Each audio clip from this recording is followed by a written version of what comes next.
புத்திசாலி மான்குட்டி. ஓரழகான காடு. அங்கே சிண்டு என்று ஒரு குட்டி மான் இருந்தது. சிண்டுவுக்கு எல்லோருடனும் விளையாட வேண்டும் என்ற ஆசை. ஒரு நாள் சிண்டு விளையாடுவதற்காக காட்டிற்குள் சென்றது.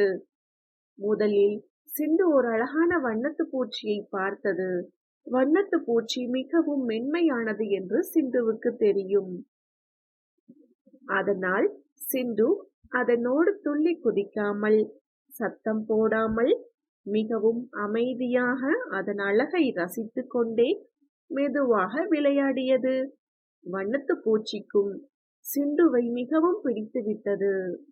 அடுத்து சிண்டு நடந்து செல்லும் போது ஒரு முள்ளம்பன்றியை பார்த்தது.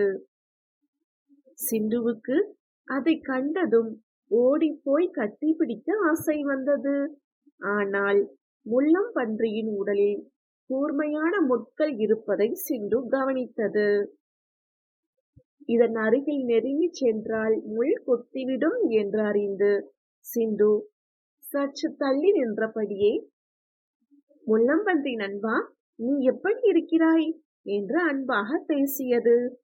முள்ளம்பன்றியும் மகிழ்ச்சியாக பதில் சொன்னது. கடைசியாக சிண்டு ஒரு குகைக்கு அருகில் சென்றது. அங்கே ஒரு பெரிய சிங்கம் தூங்கிக் கொண்டிருந்தது. சிண்டுவுக்கு பக்கத்தில் போய் புவா என்று கத்தி விளையாட தோன்றியது. ஆனால் சிண்டு யோசித்தது, சிங்கம் மிகவும் ஆபத்தானது. அதனோடு விளையாடக்கூடாது. அது விழித்தால் என்னை சாப்பிட்டு விடும் என்பதை அறிந்து சத்தம் போடாமல் பூனை போல மெதுவாக அங்கிருந்து விலகிச் சென்றது.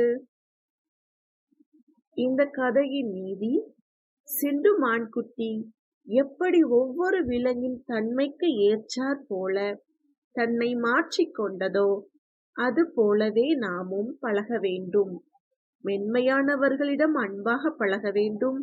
ஆபத்தானவர்களிடம் கவனமாக விலகி இருக்க வேண்டும்.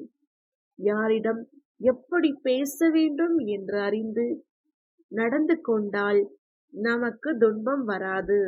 இதுவே இணக்கம் அறிந்து இணங்கு.